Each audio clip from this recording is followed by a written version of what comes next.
Terima kasih. Bismillahirrahmanirrahim. Assalamualaikum warahmatullahi wabarakatuh. Alhamdulillah wassalatu wassalamu ala Rasulillah wa ala alihi wa sahbihi wa mawalah. Kita lanjutkan kajian kitab Al-Fiqhul Islam wa Adillatuh, bagian kedua dari bab halal haram dalam kehidupan. Part yang pertama kita bahas tentang makanan minuman. Part yang kedua tentang standarisasi darurat menurut pandangan ulama fikih dan bagaimana kita menempatkannya. Para jemaah yang saya muliakan dan dirahmati Allah Subhanahu wa taala, kita tampilkan dulu teksnya.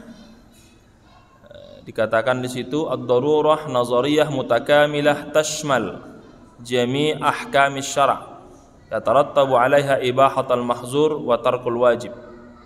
Jadi yang disebut dengan darurat itu adalah sebuah teori yang terintegrasi atau teori yang mengcover seluruh hukum syariat, yang konsekuensi turunannya adalah membolehkan yang dilarang, meninggalkan yang wajib.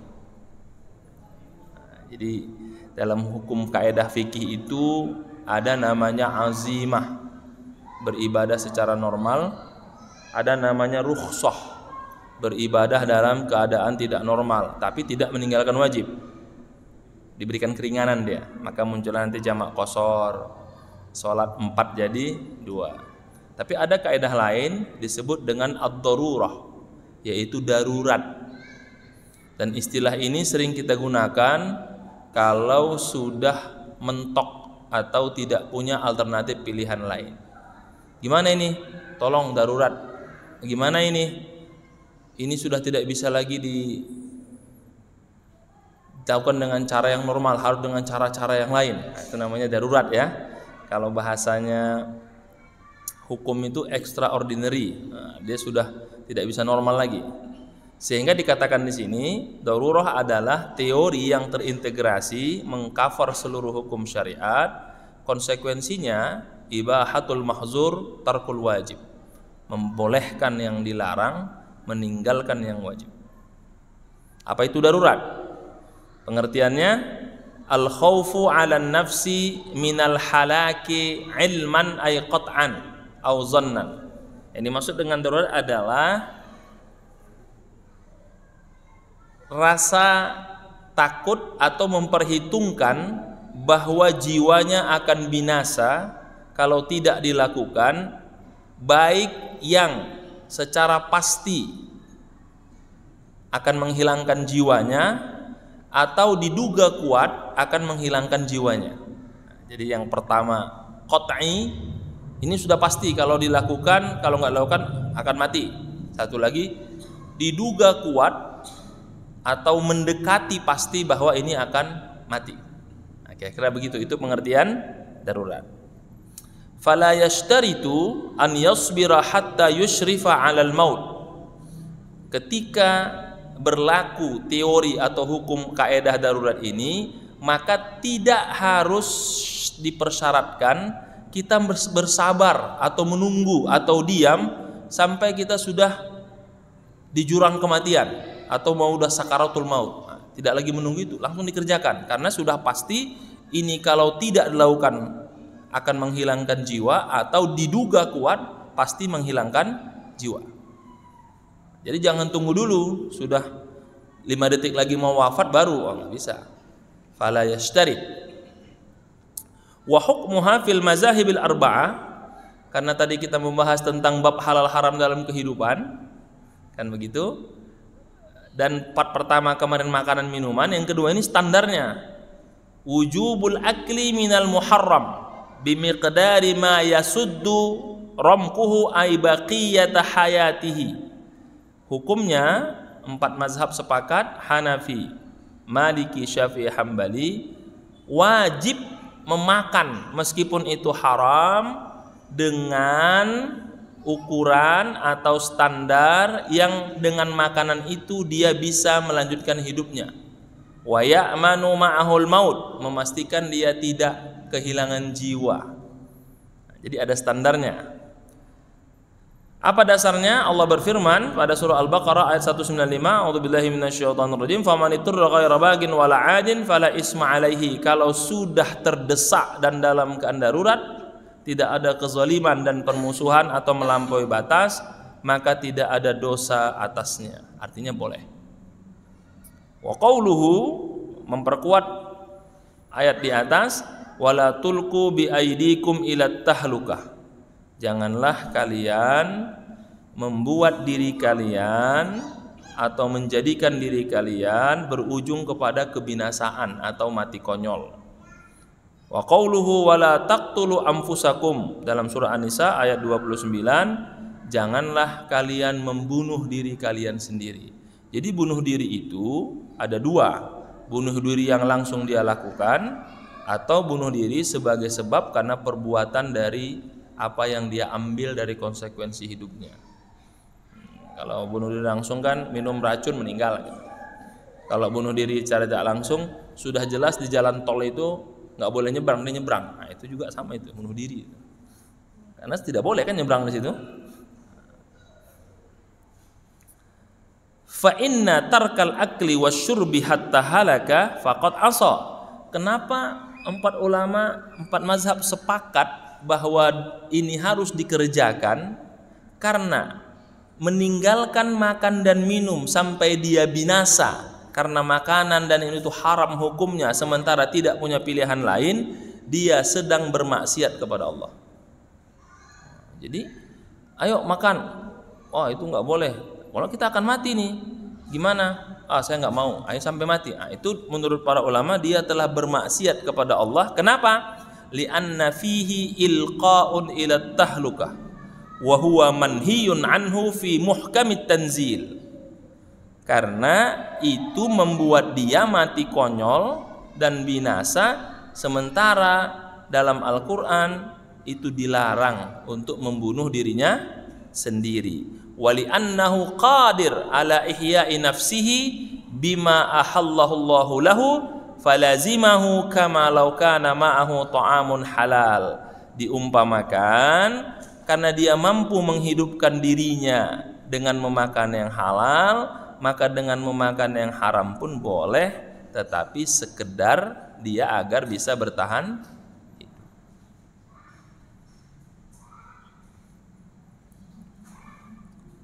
Kemudian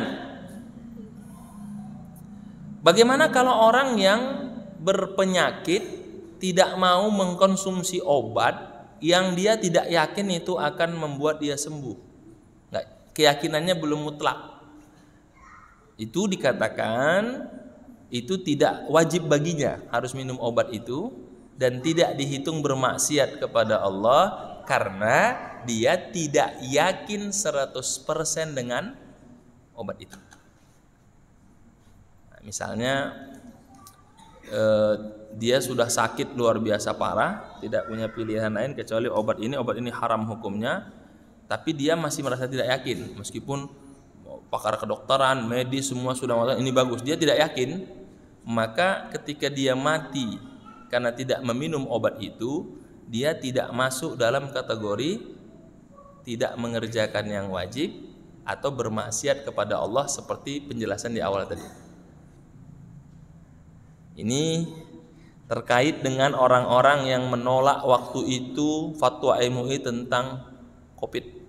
Nah, ini terjawab ini.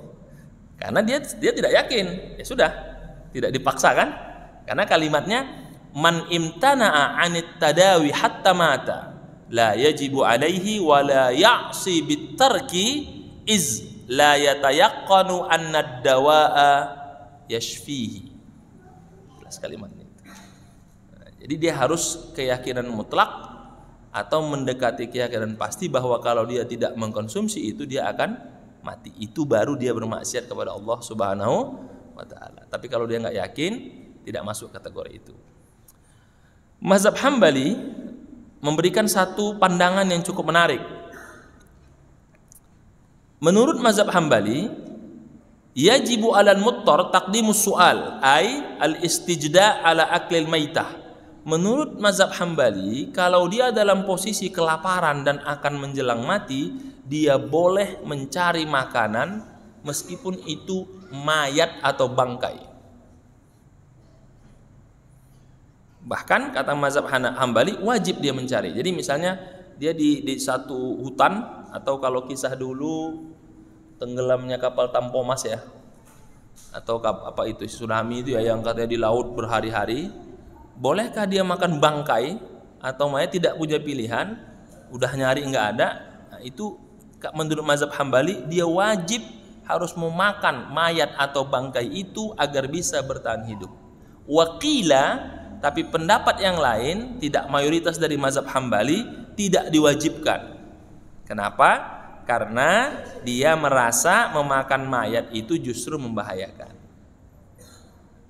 Jadi pertama, pendapat 4 mazhab sepakat bahwa kalau sudah darurat dan diyakini bisa memberikan pasti kehidupan secara hitungan manusia ya, kalau Allah yang menentukan kehidupan, maka dia wajib mengerjakannya dan dia nggak bermaksiat. Tapi kalau tidak yakin, dia tidak dianggap bermaksiat kepada Allah Subhanahu wa ta'ala. Itu diperkuat oleh pendapat mazhab Hambali yang mewajibkan harus makan mayat atau bangkai kalau tidak punya pilihan.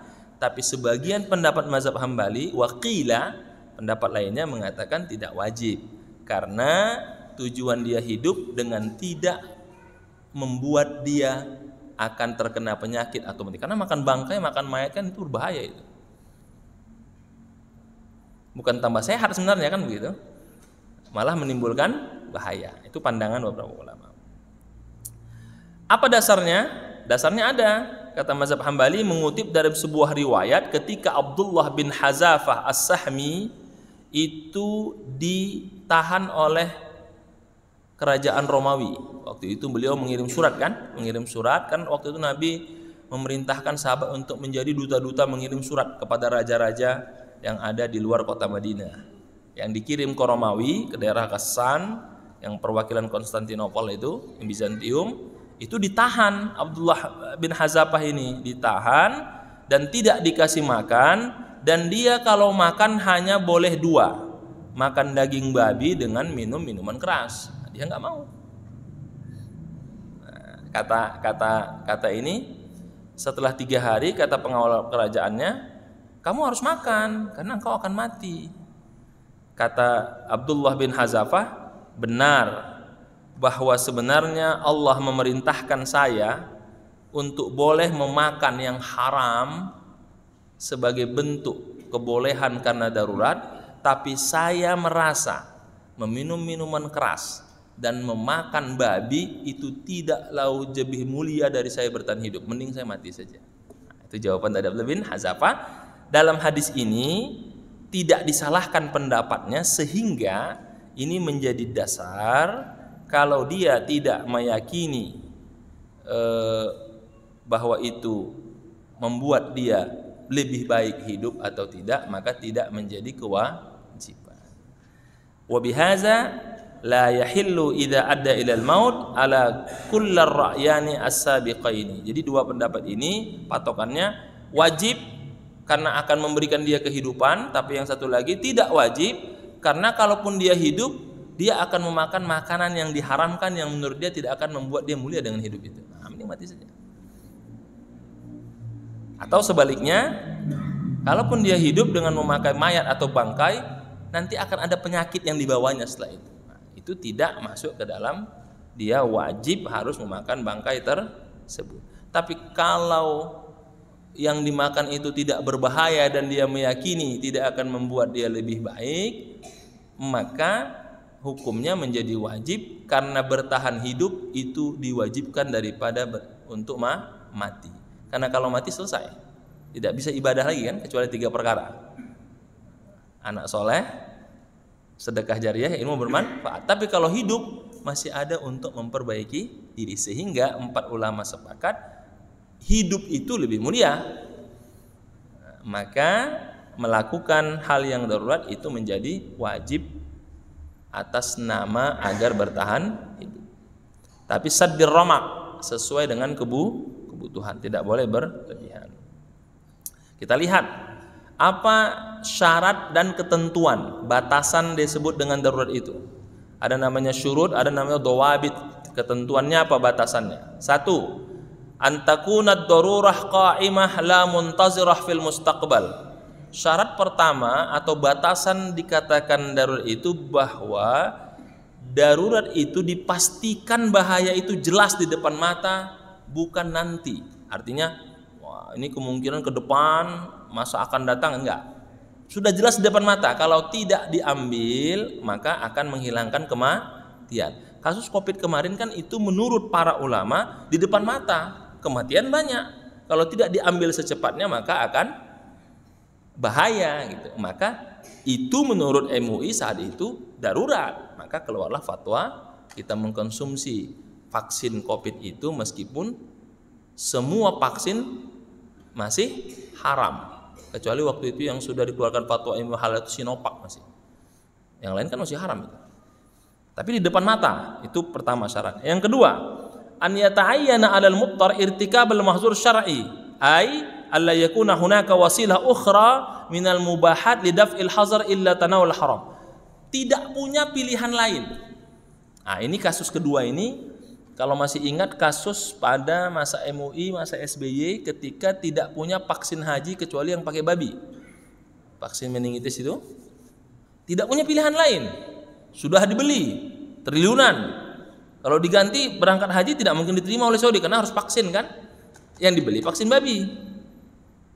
Ada vaksin dari India, dari Brazil, harus perjanjian lagi, harus beli lagi, sementara harus berangkat. Maka keluar fatwanya saat itu pakai vaksin meningitis babi. Nah, itu yang kedua, tidak punya pilihan lain.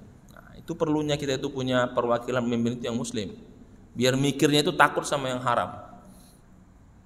Yang ketiga, an yatawafar uzrun yubihul iqdam alal haram kal huffazi ala nafsi awil adwi bi an khafat talaf. Juga harus menunjukkan indikasi kalau tidak diambil yang haram ini maka nyawa akan melayang, anggota tubuh akan binasa. Maka darurat itu menjadi berlaku. Yang keempat, alla yukhalifal muttar mabadi al-Islam. Darurat tidak boleh bertentangan dengan kaedah dasar Islam. Contoh, kamu pilih mana, dibunuh atau berzina? Nah, itu nggak bisa digunakan darurat itu. Saya Pak Ustadz, daripada saya dibunuh, saya berzina aja lah. Darurat kata. Oh, nggak ada itu darurat. Itu dua hal yang tidak bisa disatukan. Yang kelima, an yaqtasira fi ra'yil jumhur 'alal haddil adna awil qadril lazim li daf'id darar. Kalaupun darurat itu ditentukan sudah harus diambil, harus dengan standar minimal yang membuat dia bertahan hidup, tidak boleh lebih. Nah, jadi misalnya dengan satu suapan cukup, ya sudah, nggak boleh lebih. Nah, kalau kita yang sakit berobat ya, biasanya pakai obat cacing itu yang sakit-sakit tipes itu. Kalau dengan satu sudah cukup, tidak boleh lebih. Oh, ini enak ini, manis-manis, lanjutin lagi, nggak boleh itu. Karena batasnya standar untuk diobati. Yang keenam, an yasifal muharram fi halid daruratid dawa tabibu adlin siqah fi dinihi wa ilmihi. Dan harus rekomendasi tentang bolehnya mengkonsumsi makanan minuman yang haram karena darurat itu, rekomendasi dokter yang adil, siqah, kualitas agamanya bagus, kualitas ilmunya bagus, wa alla yujad min ghairil muharram ilajun akhar yaqumu maqamahu, dan tidak punya alternatif obat yang lain. Memang enggak ada pilihan. Tapi rekomendasi dokter ya, bukan rekomendasi YouTube. Beda lagi tuh. Nah, ini sekarang tuh asal ada obat sedikit kirim YouTube, kirim Instagram. Tahu dokter dari mana dia, pokoknya langsung percaya aja semua. Beberapa yang di-share itu kadang-kadang, oh, cara mengobati ini di Instagram kan, kita cek itu dasar ilmiahnya, kadang nggak ada itu. Ngomong aja deh, tapi karena banyak pengikutnya diikutin.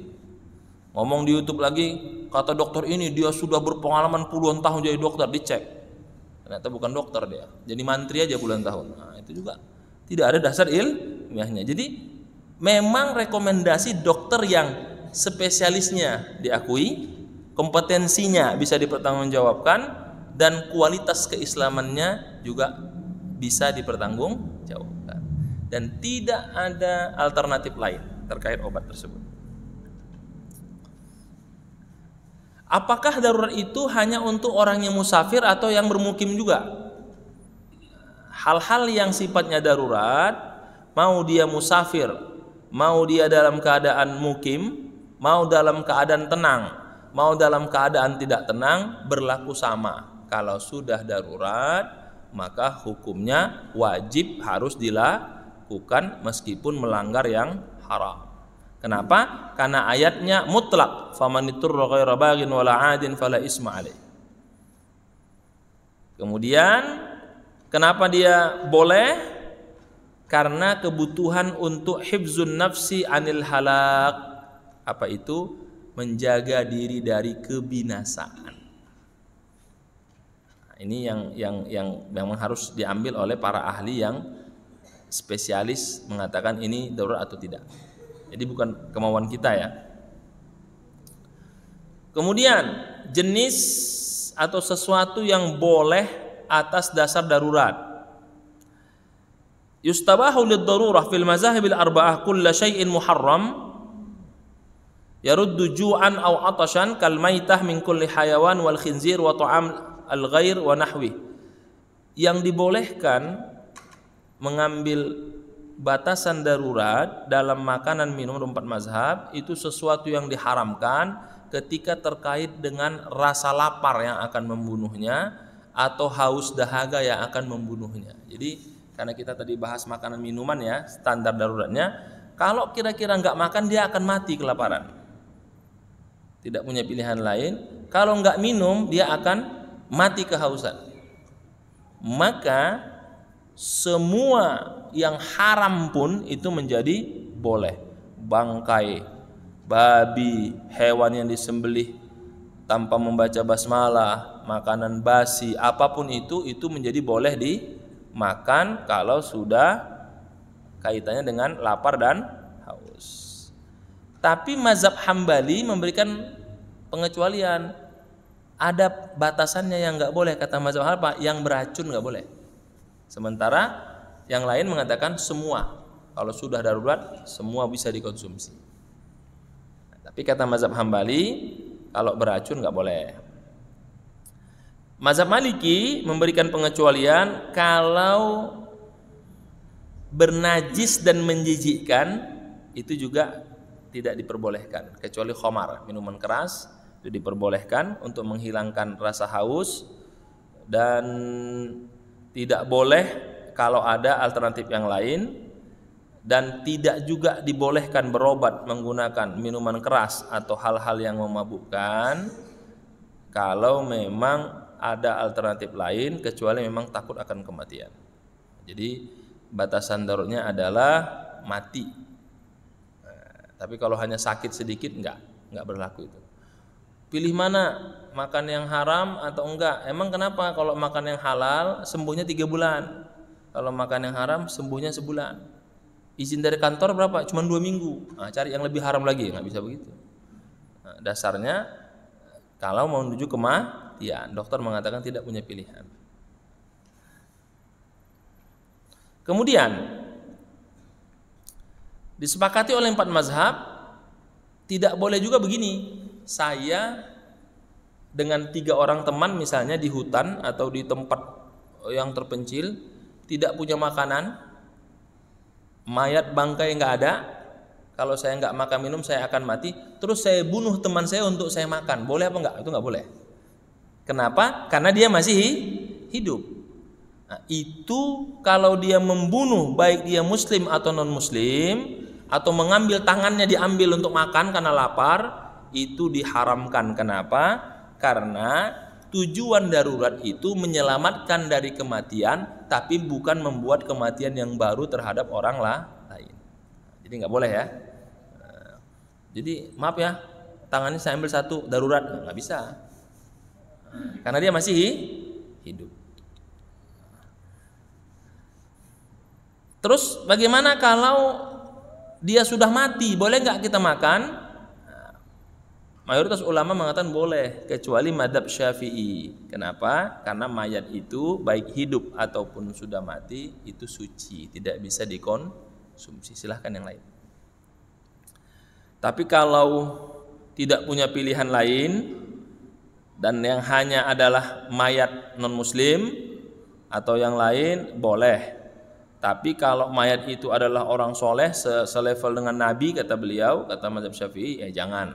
Jadi luar biasa perdebatan para ulama itu. Kalau mayat, kalau yang non muslim boleh. Sedangkan ini semua mayat nggak boleh karena dia mulia seperti orang hidup, maka boleh pakai konsumsi yang lain. Orang yang masih hidup dibunuh untuk makan boleh, tidak boleh juga. Nah, kalau dia orang soleh, apalagi diyakini sebagai seorang nabi, nggak boleh. Kalau nabi palsu tetap nggak boleh juga karena mayat manusia meskipun nabi palsu ya. Nah, itu pendapatnya seperti itu. Sedangkan mazhab Hambali mengatakan boleh kalau dia sudah jadi mayat, contohnya mayat orang murtad, mayat orang kafir, kafir harbi, mayat orang yang dihukum rajam, kan ada kan pezina yang menikah kan dirajam sampai mati, mayatnya boleh dimakan kalau tidak ada pilihan lain dan sudah sangat darurat. Kemudian mazhab Syafi'i dan Hambali juga membolehkan membunuh orang murtad, orang kafir untuk dimakan kalau memang tidak punya pilihan lain. Alasannya karena mereka tidak dimuliakan seperti seorang muslim. Tapi pendapat-pendapat ini secara umum ingin mengatakan bahwa kebolehannya kalau daruratnya sudah mendekati kematian. Jika tidak, maka tidak diperbolehkan.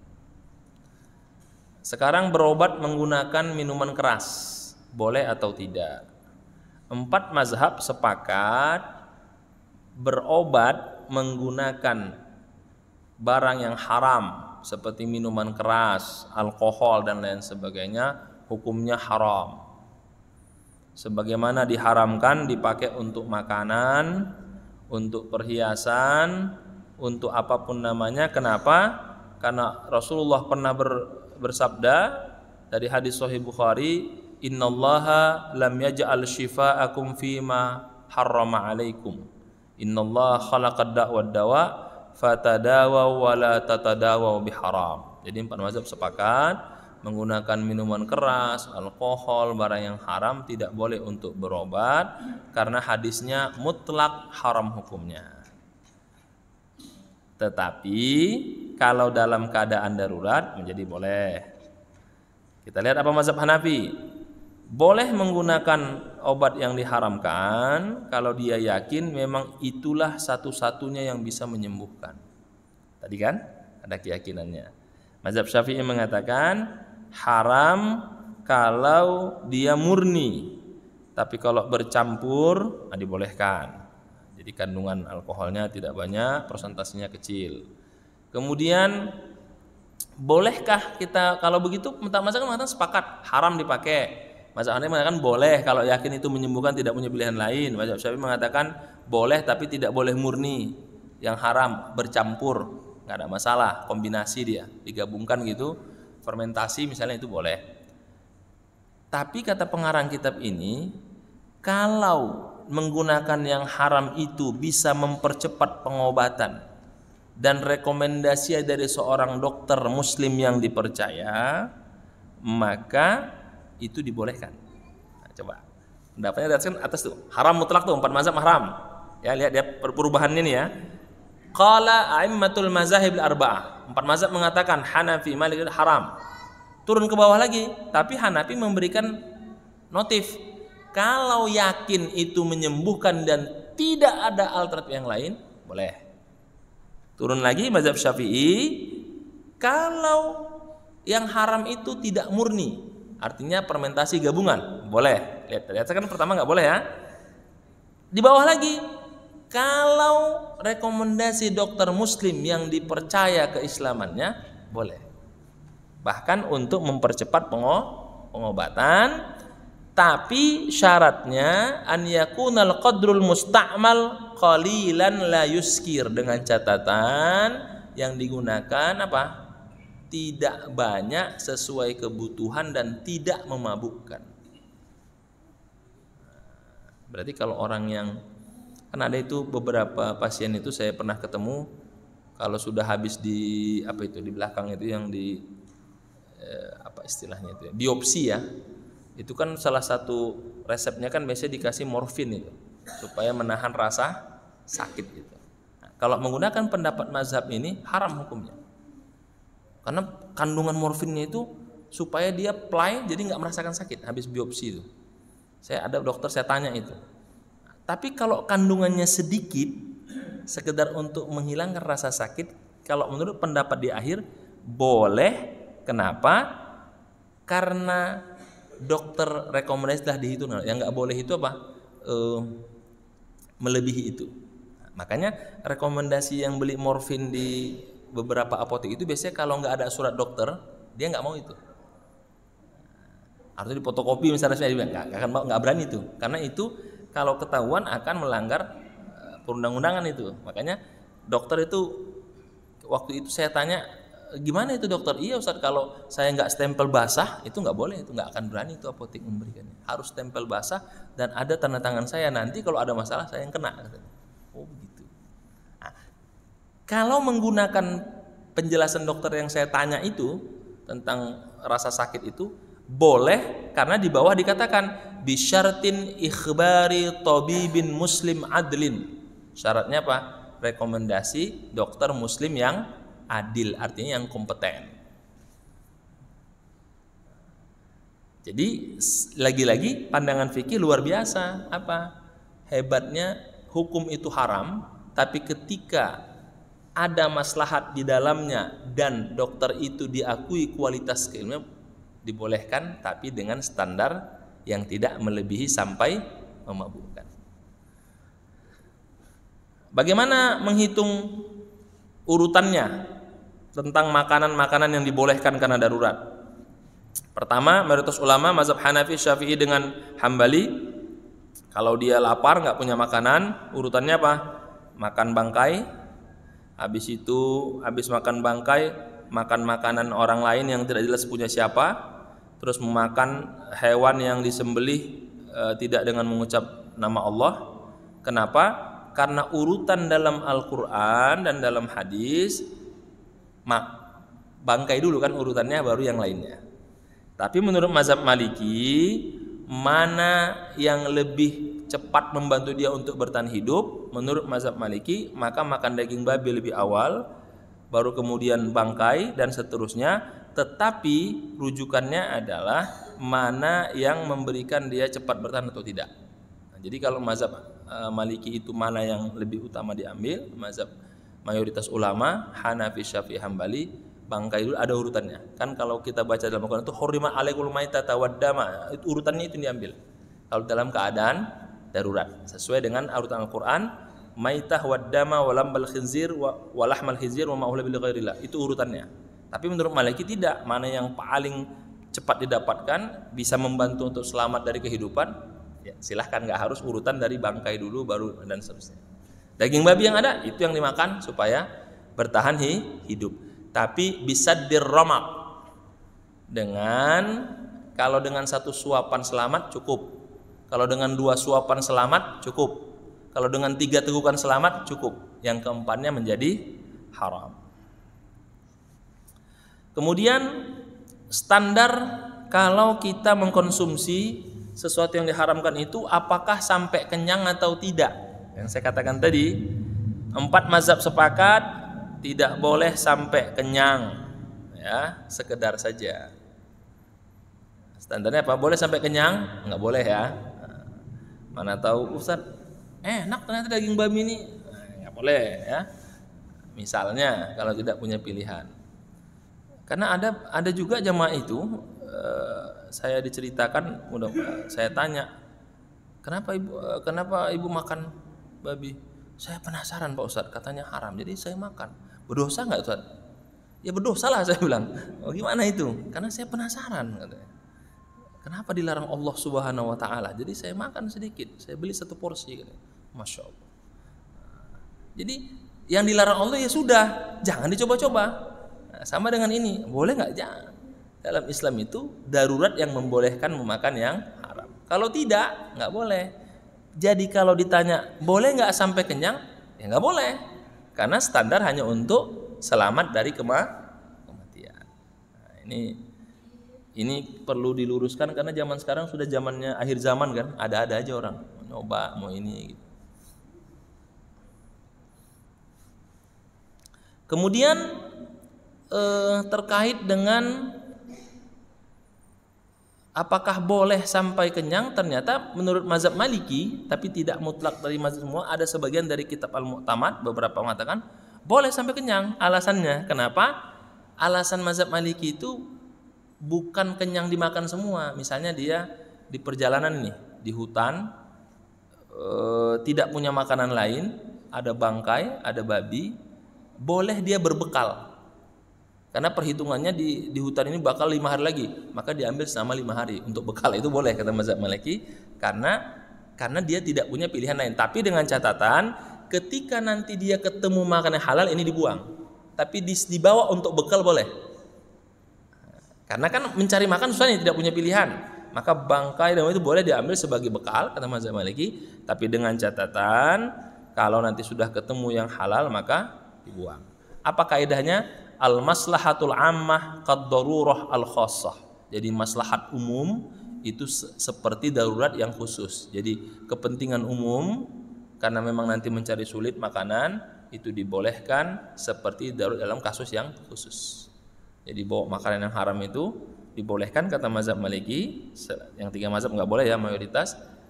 Selama memang tidak punya pilihan lain, dan kalau ketemu yang halal ini segera dibuang. Kalaupun disimpan tidak disentuh, yang akan digunakan sewaktu kalau dalam keadaan darurat. Nah, kira-kira begitu. Terakhir, mudah-mudahan cukup waktunya. Bagaimana kalau kita memakan yang disebut dengan daging jalalah, hewan pemakan najis? Nah, hewan pemakan najis, ulama sepakat hukumnya diharamkan karena yang dia makan itu najis. Meskipun sebagian mengatakan itu boleh karena ada pendapat dari Athar, pendapat dari Ibnu Umar, Nabi melarang untuk memakan binatang atau mengambil susu dari binatang yang pemakan bangkai. Karena ada hadis ini sehingga mereka berbeda pendapat, tapi sebagian mazhab Maliki itu membolehkannya, Ahmad dalam sebagian riwayat membolehkannya, tapi mazhab Hambali mengharamkannya. Ini terkait dengan makan binatang pemakan bangkai atau pemakan najis.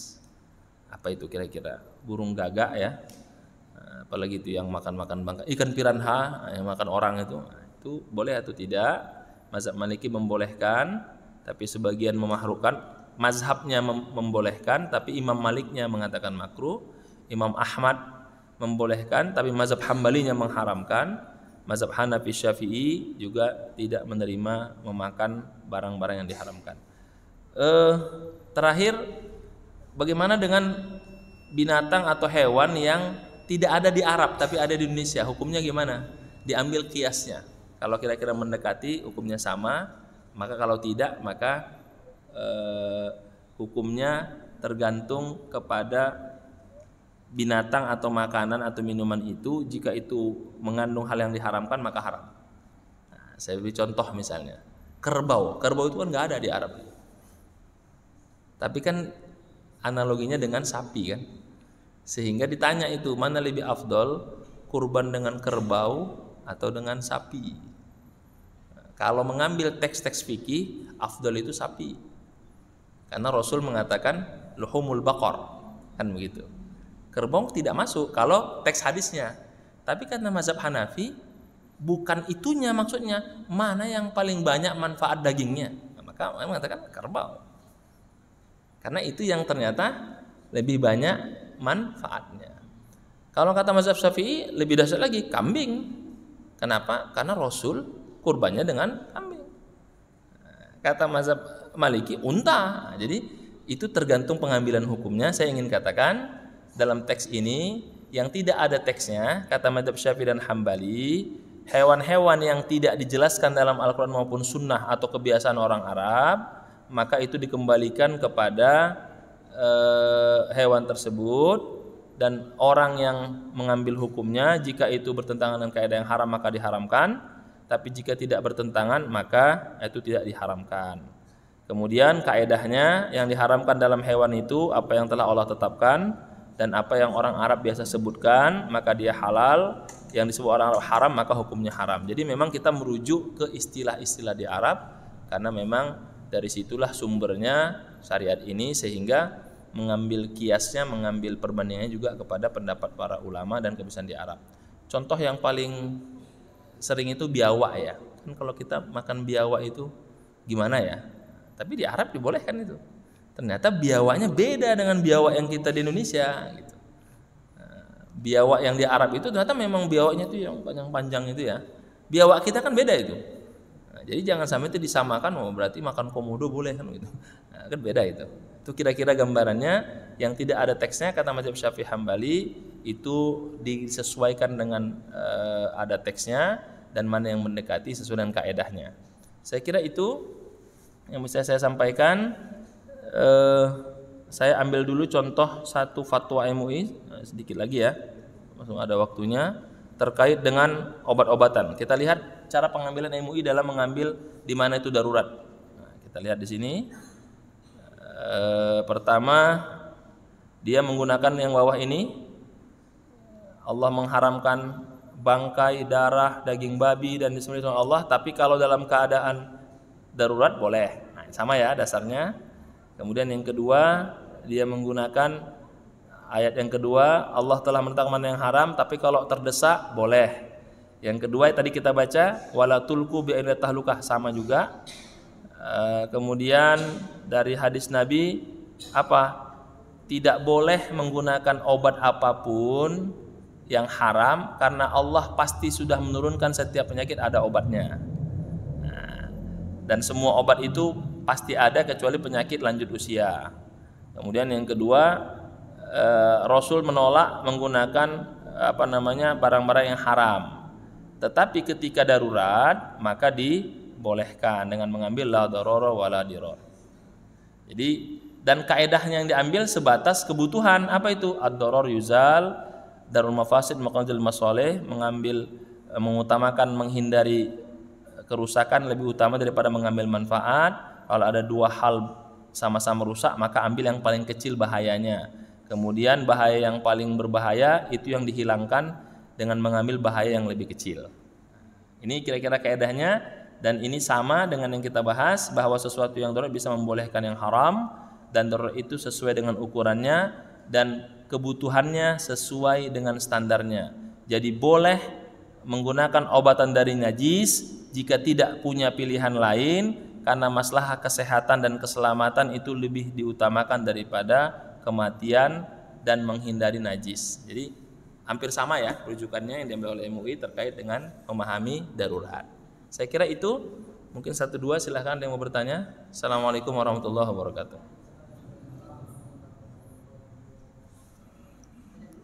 Silakan Pak. Waalaikumsalam warahmatullahi wabarakatuh.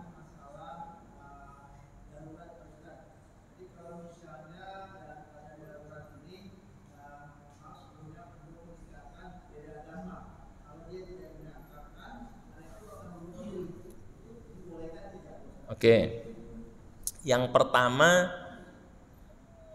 dia meninggalkan agama dengan alasan kalau dia tidak berpindah agama dia akan bunuh diri.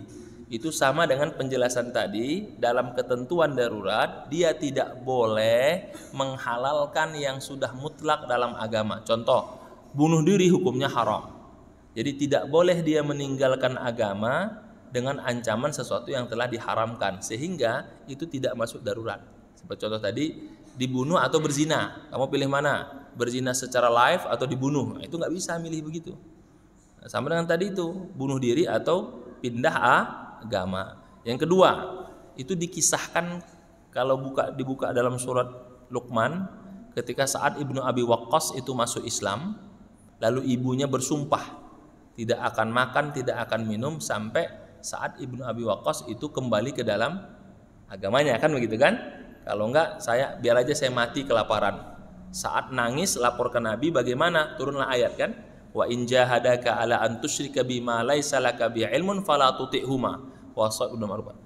Kalau sudah terkait dengan akidah, ketaatan kepada orang tua itu dikalahkan.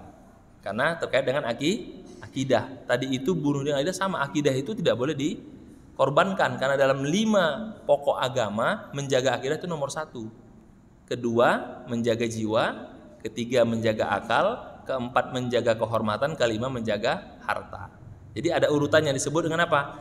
Daruriyatul khamsu atau maqasid syariah, menjaga agama, menjaga jiwa, menjaga akal, menjaga harta dan menjaga kehormatan.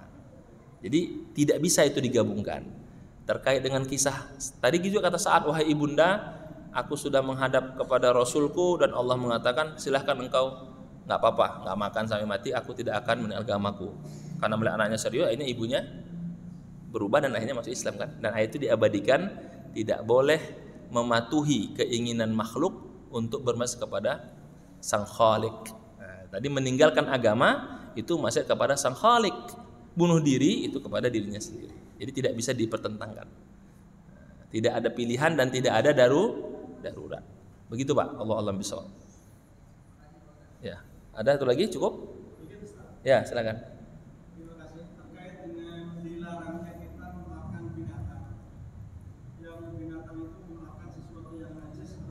Ya. Kadang-kadang di kita ada kolam lele. Itu justru makanannya dari kotoran manusia. Ya. Betul. Kemudian selain itu juga dikasih makanan bangkai ayam. Ya. Hanya dari itu. Ya. Baik. Nah, ini yang saya katakan tadi.